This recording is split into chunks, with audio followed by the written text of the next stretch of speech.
Chers marathoniens, marathoniennes de la foi, rendons grâce à Dieu pour cette retrouvaille.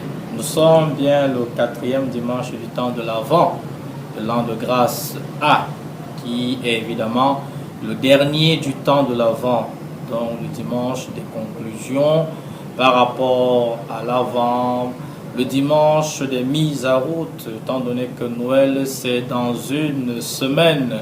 Comment avons-nous préparé nos cœurs, nos corps, nos maisons, nos quartiers, nos églises à la naissance de celui-là qui nous apporte la paix véritable?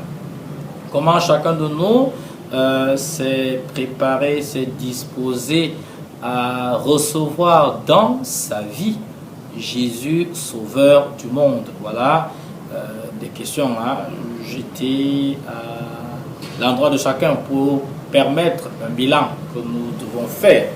Alors pour ce 4e dimanche du temps de l'Avent, le dernier, nous avons comme nourriture spirituelle Isaïe 7, les versets 10 à 16, Romains 1, les versets 1 à 7, et l'évangile de Saint Matthieu, au chapitre 1, les versets 18 à 24. Le personnage ou la personne ici qui va nous intéresser est celle de Saint Joseph, époux ou fiancé de la Vierge Marie, avec une question peut-être pas commode. Qu'est-ce que Saint Joseph vient faire dans l'affaire? Qu'est-ce que Saint Joseph vient faire quand nous nous préparons à recevoir celui qui vient pour nous sauver?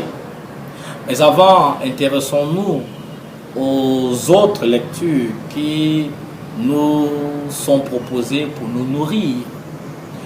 Isaïe, à travers la réplique du prophète au lendemain de la réponse du roi Akaz, va annoncer la naissance d'un sauveur. À l'époque où Isaïe met sous écrit son texte, il réfère au roi David, le roi unificateur d'Israël, divisé pour davantage des questions politiques. David va réaliser l'unité du peuple en donnant au peuple Jérusalem comme capitale unique. Bien sûr, David, qui est l'ancêtre, nous le savons déjà, de Jésus-Christ. Mais à l'intérieur de ce texte d'Isaïe, il y a quelques indices qui nous intéresseraient. Il porte un nom, Emmanuel, traduction Dieu parmi nous. Implication, Dieu qui rentre dans ton histoire, qui rentre dans mon histoire, donc Dieu présent au cœur de nos vies. Et nous comprenons pourquoi la belle mélodie, tu es là au cœur de nos vies. Ce n'est pas tu étais là, ce n'est pas tu seras, mais tu es présent. Ce nom, Emmanuel, a une vocation. Ce nom a une responsabilité.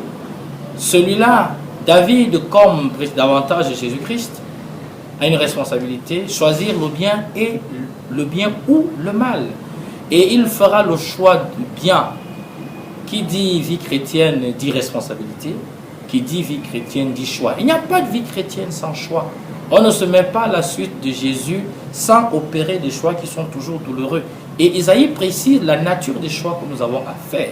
Choisir le bien et éviter le mal. Paul, dans ses écrits, va être beaucoup plus incisif. Il s'agit de détester, de haïr le péché qui est l'expression majeure du mal. En lien avec notre vocation baptismale ou de chercheur de Dieu, Isaïe vient donc nous inviter à réfléchir sur le nom que nous portons. Il me plaît de nous rappeler que nous portons un nom et pas de moindre, le nom de chrétien au lendemain de notre baptême. Ce nom a une vocation, ce nom a une signification, ce nom est porteur d'une mission. L'occasion nous est donc donnée à partir de cet indice du prophète de nous revisiter. Jésus a porté et assumé le nom d'Emmanuel. Et nous, aujourd'hui, est-ce que nous portons, est-ce que nous assumons les significations, les enjeux les répercussions du nom de chrétien que nous portons. C'est un nom noble, c'est un nom saint, c'est un nom et pas des moindres. Bien que ceux et celles qui portent ce nom en soient fiers et demeurent et en assument les implications. C'est la même chose que va rappeler Paul dans son écrit lorsqu'il ouvre sa lettre aux Romains, en leur rappelant que Dieu accomplit toujours ses promesses. Il a promis un Messie qui est arrivé en la personne de Jésus-Christ et tout le monde, n'est-ce pas, doit se tourner vers lui. Le mot conversion est en filigrane. Les Romains, reconnus comme étant un peuple adorant plusieurs dieux, idolâtres devant l'Éternel, sont invités à faire à nouveau encore un choix, le meilleur, l'unique qui soit, celui de Jésus-Christ. Et à l'intérieur de cette lettre de Paul, il y a encore un très bel indice qui nous intéresse, alors que nous préparons à célébrer la fête de Noël.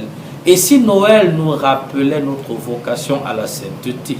Oui, c'est cela qu'il est question. Puisque Paul va dire que nous sommes appelés à être saints. Pourquoi? La réponse, elle est dans Lévitique 19, verset 2. Dieu dit, soyez saints comme je suis saint. Emmanuel signifie Dieu parmi nous. Emmanuel signifie le saint parmi nous. Donc, le chrétien est appelé à être saint. Le chrétien doit désirer la sainteté. Voilà quelques pistes intéressantes en ce dimanche de clôture du temps de l'Avent. La question finalement, la voici, chers frères, chers amis. Est-ce que je veux être saint? Est-ce que je me suis préparé à ressembler à celui qui vient? Jésus, Emmanuel, Jésus, le Saint des Saints, Jésus, le Saint qui vient nous visiter. Est-ce que je me suis donné, durant ce temps de l'Avent, de réfléchir sur les modèles, les amis de Dieu qui sont les saints, ces hommes et femmes qui, en leur temps, ont opéré l'unique choix de Jésus. Ils ont connu des épreuves, ils ont connu des persécutions, ils ont connu des temps douloureux comme toi et moi, mais ils sont restés fidèles, convaincus que Dieu ne peut et ne déçoit jamais ceux et celles qui se tournent vers lui, qui lui font confiance. L'Épître aux Hébreux le dit très bien en son chapitre 13, verset 8. Jésus-Christ est le même hier, aujourd'hui et demain. À chacun d'en tirer les conséquences. Et arrive l'évangile. Marie a eu sa visitation. Eh bien, Saint Joseph en a eu la sienne. Celle de Marie s'est passée en plein jour avec l'archange Gabriel. Celle de Joseph, c'est au cœur de la nuit, à travers un songe, une vision ou un rêve, c'est selon, que le Seigneur lui apparaît pour lui signifier quelque chose qui va complètement retourner sa vie.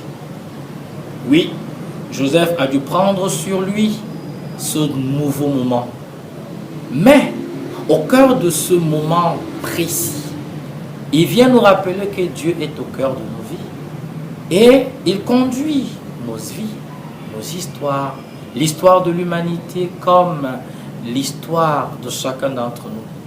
Saint Joseph est déconcerté. Il dirait, comme dirait quelqu'un, il ne sait plus à quel sens se vouer.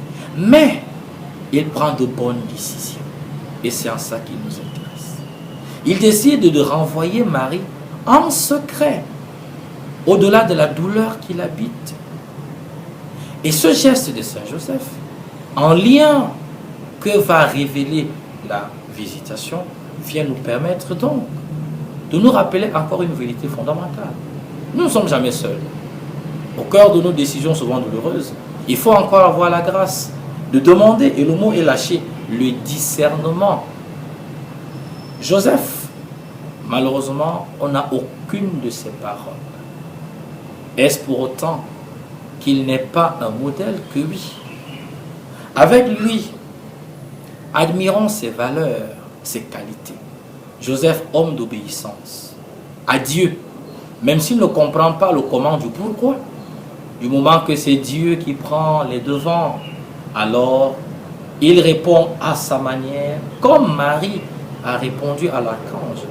Je suis le serviteur du Seigneur, que tout se passe dans ma vie selon ta parole, selon tes directives. Oui, Saint Joseph, homme d'obéissance, Saint Joseph, homme pur. Il aura préservé son cœur et son corps pour la cause noble. Et voici une belle dynamique en lien avec le temps de Noël. Comment nous nous sommes préparés sur le plan corporel? Qu'est-ce que nous avons décidé de ne plus faire pour que nous soyons purs? Est-ce que j'ai peur de la pureté? Est-ce que j'ai peur de la continence? Est-ce que j'ai peur de la chasteté, qui est un concept assez ouvert et important? Saint Joseph, justement, à travers cette vie de pureté, nous rappelle une des béatitudes. Heureux les cœurs purs, ils verront Dieu. Est-ce que souvent nous ne voyons plus Dieu parce que nous sommes impurs? Nos corps sont sales de multiples manières. La réponse, il ne faut pas avoir peur, elle est oui. Nous ne pouvons plus, parfois nous ne voyons pas Dieu aujourd'hui parce que nous sommes impurs, parce que nous sommes sales. Saint Joseph nous invite en ce dimanche, le 4e de l'Avent, à nous poser une bonne question. Qu'est-ce qui souille mon corps? Ou comment je souille et mon corps et le corps des autres? Et alors, de prendre la décision de revenir pour mieux accueillir l'Emmanuel, pour vivre comme un saint, pour vivre comme un enfant de Dieu, de ne plus souiller et son corps et ne plus souiller le corps des autres. Ce challenge-là, il n'est pas des moindres. On le réussirait si nous avions l'habitude d'invoquer Saint Joseph. Oui, Saint Joseph qui prend une décision douloureuse parce qu'au fond de lui, il se sent mal. Il veut renvoyer Marie, mais dans le respect, parce qu'il la respecte. Il ne veut pas la livrer à la vindicte populaire. On rappelle qu'à l'époque, toute femme soupçonnée d'infidélité était lapidée. Il refuse de faire subir à sa fiancée bien-aimée ce sort douloureux. Ne dit-on pas que l'amour ne fait rien d'inconvenant? C'est vrai. Ne dit-on pas que l'amour veut le bien de l'autre? Alors qu'il forme cette décision, Dieu vient à son aide pour qu'il prenne la meilleure. Au lieu de renvoyer sa femme, quand Dieu lui explique le dessein qui se déroule devant ses yeux, il la prend avec lui. Voilà un indice, cher ami, sur la gestion des conflits interpersonnels. Oui, quand nous sommes trahis, en amitié comme en amour, qu'est-ce que nous faisons? Quelles sont les attitudes que nous adoptons?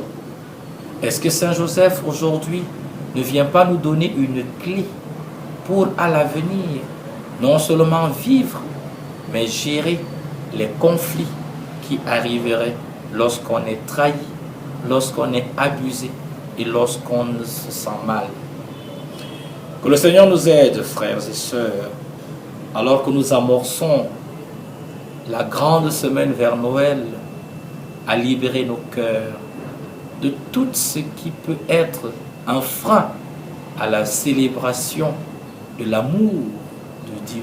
Cet amour manifesté en la personne de Jésus-Christ, cet amour proposé par Jésus-Christ, afin que nous vivions saintement, nous vivions sainement et que jamais nous n'oublions que Dieu est parmi nous. Bon dimanche et bonne mise en route pour la fête de Noël et bonne fête d'avance. Nous nous retrouvons très bientôt.